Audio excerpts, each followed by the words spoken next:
This is the epitome of cringe content. You ever just go to film a video, edit the video, post the video, only to watch it and then literally want to crawl into a hole? That we've all been there. Instead of pretending that that video never happened, let's go over a few ways to prevent that from happening.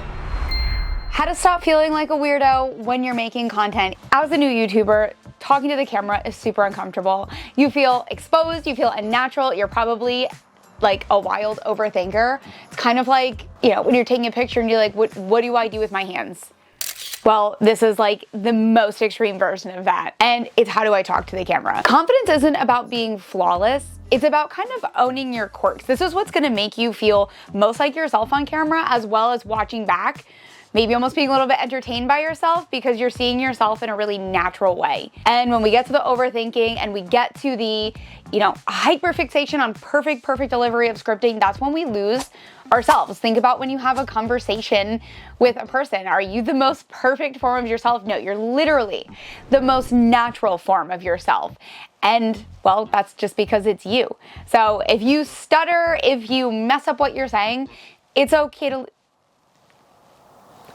Okay, I wish that was like honestly scripted. Like I could not have messed up what I was saying in a more perfect time than that. If you mess up what you're saying, it's totally okay to leave that in. It's totally okay to redo that, but these are what make you just come across as normal and honestly, a little bit more confident in front of the camera so that when someone watches it, they feel this sense of relatability.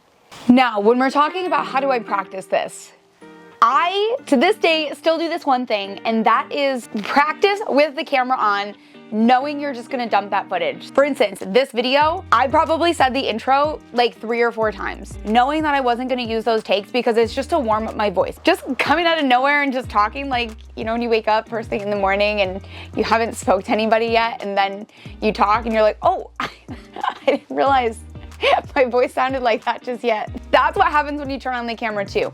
Plus the pressure of the camera being on, the expectations we set on ourselves. Do the warm-ups. Okay, now I normally wouldn't do this, but I'm gonna throw in the clips that I did for this video to just warm up exactly what I'm talking about. We're gonna own this cringe together and you're gonna see how long it takes me to get to just being able to deliver a video in the way that I feel really good about. You ever film a video? You ever film a video, edit it, post it, and then... You ever film a video, edit it, post it, and then just want to crawl into a hole? That felt awkward. All right, today we are talking about cringe content, and I literally feel cringy already. That was terrible, and I don't even think that's the opening line. Good. This is gonna work good for this video. You want to get into a place where you're talking just normally. You're warmed up. Literally, sometimes I'll call my mom before just to have a natural conversation and just have myself sounding like myself. Just like, how do I even talk? Just remember, for these clips when you're doing it, it's not for the video. These are literally just warm-ups. It's to burn off that really cringe ick energy when all of a sudden the camera comes on and you completely turn into another person. Yeah, I do that too from time to time. Everybody does that from time to time. Another great thing about doing this is that when you watch back those clips, you probably watch and you're like, I'm not that awkward. I actually like how that came out. I sound normal. And it gives you a little bit more confidence when you move into filming the rest of your video. I mean, if you literally have to, go like stand up and dance. Go like burn off whatever nervous energy you have and just get it out of your system.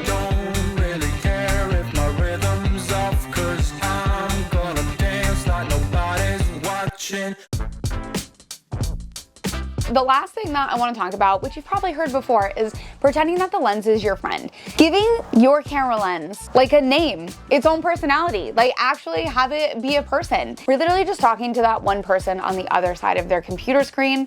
So in that instance, it's my one single camera lens.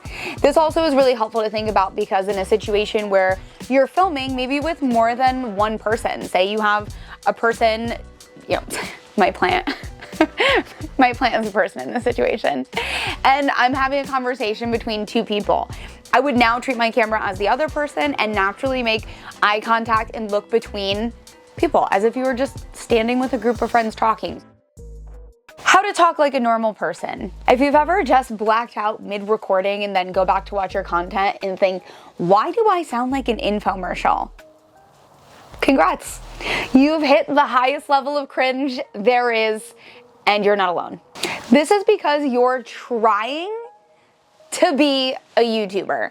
And there's such a difference. You're already a YouTuber. You don't need to pretend to have a level of energy or enthusiasm that you don't have normally. That's when we see right through you. Imagine if I opened this video as like a classic Peter McKinnon video and you clicked on and I was like, what's up everybody? You'd probably like, oh my gosh, that's uncomfortable.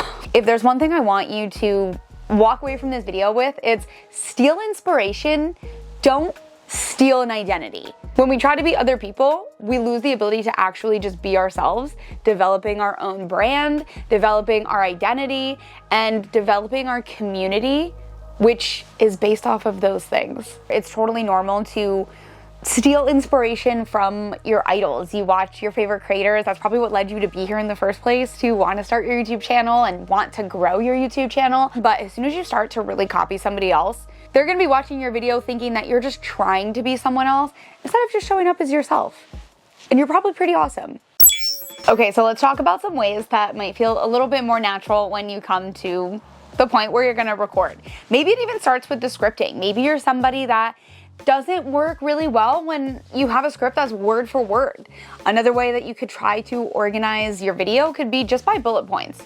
I'll personally say I'm someone that works so much better off of bullet points, and reading word for word just isn't my style. It can also add a lot more pressure when you're trying to memorize the exact line, and then it starts to get to be this frustration when you messed up so many times and you're just recording and you're re-recording, and then you've kind of lost the passion behind why you're making this video in the first place, and it could be time to try a new method. Let's also normalize the fact that it is okay to ramble. If you're someone that has a lot to say, and maybe this is kind of just a way for you to word vomit all over your audience, and you're the type of person who needs to correct it in post, maybe that's the only way to get out what you're truly trying to say.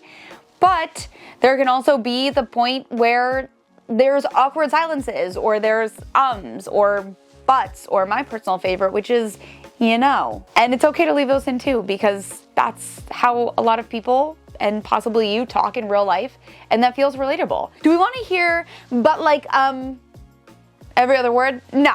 So maybe we cut them out, keep them to a minimum, but say, at the end of the day, cringe isn't about being awkward. Cringe is about hiding your personality because you think you should be somebody else. If you feel cringe, flip it, use it, and let that be your charm for making awesome content.